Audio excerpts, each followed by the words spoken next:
بسم اللہ الرحمن الرحیم۔ السلام علیکم۔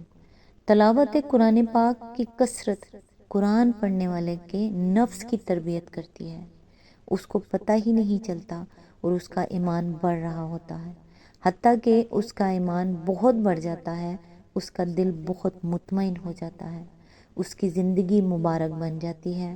رزق چاہے تھوڑا ملے یا زیادہ، اس کے اندر قناعت پیدا ہو جاتی ہے، زیادہ ہنسی مذاق والی باتیں ختم ہو جاتی ہیں، اس کے مزاج میں عاجزی اور سنجیدگی آ جاتی ہے، بات چیت کے اندر رفاہت کے پھول جھڑتے ہیں۔ اللہ سبحانہ و تعالیٰ اس شخص کی گفتگو سے ایسے الفاظ بالکل ختم کر دیتے ہیں جو قرآن کی شایان شان نہیں۔ بےہودہ مجالس اللہ سبحانہ و تعالیٰ چھڑوا دیتے ہیں، ایسی قوت پیدا کر دیتے ہیں کہ خود بخود گناہوں والے کام اس سے چھٹ جاتے ہیں۔ اس کا دل نور سے روشن ہو جاتا ہے اور نور سے چمکنے لگتا ہے۔ قرآن کا علم نور ہے، روشنی و ہدایت ہے، ایسی روشنی جو انسان کو اس کے اخلاق کے، ذات کے، دل کے داغ دھبے دکھاتی ہے، اور جب یہ نظر آ جائے تو انہیں خود سے دور کرنے کی کوشش کریں۔ ہمارے مرض کی تشخیص قرآن کرتا ہے، پر علاج کی کوشش ہمیں خود کرنی چاہیے۔ جب آپ قرآن نہیں پڑھتے اور اس کو نہیں سمجھتے تو آپ واضح طور پر کہتے ہیں اللہ پاک آپ نے قرآن کو آسان بنایا ہے، لیکن ہم اس دنیا کی رنگ لڑیوں میں اس قدر کھو گئے ہیں کہ ہمارے پاس اس کو سمجھنے کے لیے وقت نہیں ہے۔ میرا خلوص، میری دعائیں اور میری نیک تمنائیں ہمیشہ آپ لوگوں کے ساتھ رہیں گی۔ اللہ پاک آپ کو سدا خوش و سلامت رکھے۔ اللہ کریم آپ اور آپ کے اہل خانہ پر ہمیشہ خوشیوں کے پھول برسائے، ہر بیماری سے شفا، اچھی صحت کاملہ، ایمان اور وسیع رزق عطا فرمائے۔ اللہ تعالیٰ آپ پر اپنا فضل و کرم ہمیشہ قائم و دائم رکھے، آمین ثم آمین۔ آج انشاءاللہ سورہ الواقعہ کی آیت نمبر 80 سے سٹارٹ کریں گے۔ اس کا ترجمہ اور تفسیر تفہیم القرآن سے بیان کروں گی جو اہل سنت جماعت کے لیے ہے۔ اعوذ باللہ من الشیطان الرجیم، بسم اللہ الرحمن الرحیم۔ یہ رب العالمین کا نازل کرتا ہے۔ آیت نمبر 81۔ پھر کیا اس کلام کے ساتھ تم بے اعتنائی برتتے ہو؟ اس کی تفسیر ہے، اصل الفاظ ہیں انتم مدہنون۔ ادہان کے معنی ہے کسی چیز سے مداہنت برتنا، اس کو اہمیت نہ دینا، اس کو سنجیدہ توجہ کے قابل نہ سمجھنا۔ انگریزی میں ٹو ٹیک لائٹلی کے الفاظ اس مفہوم سے قریب تر ہیں۔ آیت نمبر 82۔ اور اس نعمت میں اپنا حصہ تم نے یہ رکھا ہے کہ اسے جھٹلاتے ہو۔ اس کی تفسیر ہے، امام رازی نے تجعلون رزقکم کی تفسیر میں ایک احتمال بھی ظاہر کیا ہے کہ یہاں لفظ رزق معاش کے معنی میں ہو، چونکہ کفار قریش قرآن کی دعوت کو اپنے معاشی مفاد کے لیے نقصان دہ سمجھتے تھے، اور ان کا خیال یہ تھا کہ یہ دعوت اگر کامیاب ہو گئی تو ہمارا رزق مارا جائے گا۔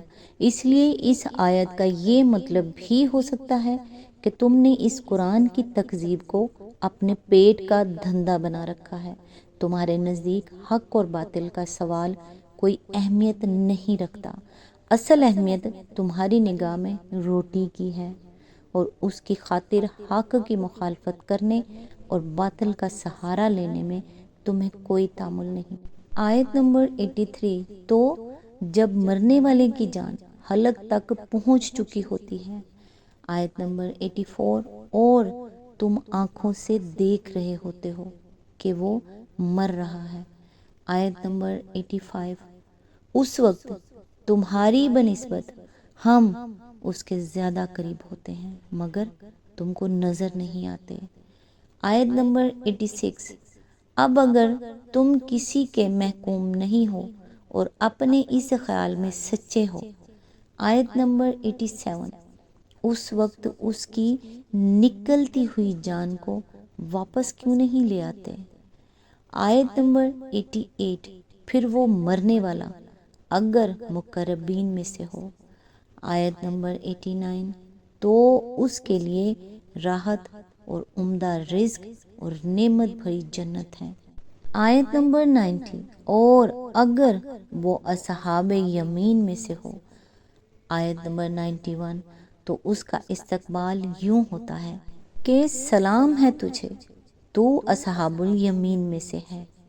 آیت نمبر 92، اور اگر وہ جھٹلانے والے گمراہ لوگوں میں سے ہو۔ آیت نمبر 93، تو اس کی تواضع کے لیے کھولتا ہوا پانی ہے۔ آیت نمبر 94، اور جہنم میں جھونکا جانا۔ آیت نمبر 95، یہ سب کچھ قطعی حق ہے۔ آیت نمبر 96، پس اے نبی اپنے رب عظیم کے نام کی تسبیح کرو۔ اس کی تفسیر ہے، حضرت عقبہ بن عامر جہنی کی روایت ہے کہ جب یہ آیت نازل ہوئی تو رسول اللہ صلی اللہ علیہ وآلہ وسلم نے حکم دیا کہ اس کو تم لوگ اپنے رکوع میں رکھ دو، یعنی رکوع میں سبحان ربی العظیم کہا کرو۔ اور جب آیت سبح اسم ربک الاعلی نازل ہوئی تو آپ صلی اللہ علیہ وآلہ وسلم نے فرمایا اسے اپنے سجدے میں رکھو، یعنی سبحان ربی الاعلی کہا کرو۔ مسند احمد، ابو داؤد، ابن ماجہ، ابن حبان، حاکم۔ اس سے پتہ چلتا ہے کہ رسول اللہ صلی اللہ علیہ وآلہ وسلم نے نماز کا جو طریقہ مقرر فرمایا ہے، اس کے چھوٹے سے چھوٹے اجزاء تک قرآن پاک کے اشاروں سے ماخوذ ہیں۔ سورہ واقعہ یہاں مکمل ہوئی۔ نیکسٹ انشاءاللہ سورہ الحدید کی آیت نمبر 1 سے سٹارٹ کریں گے۔ تب تک کے لیے دعاؤں میں یاد رکھیے گا۔ اللہ حافظ۔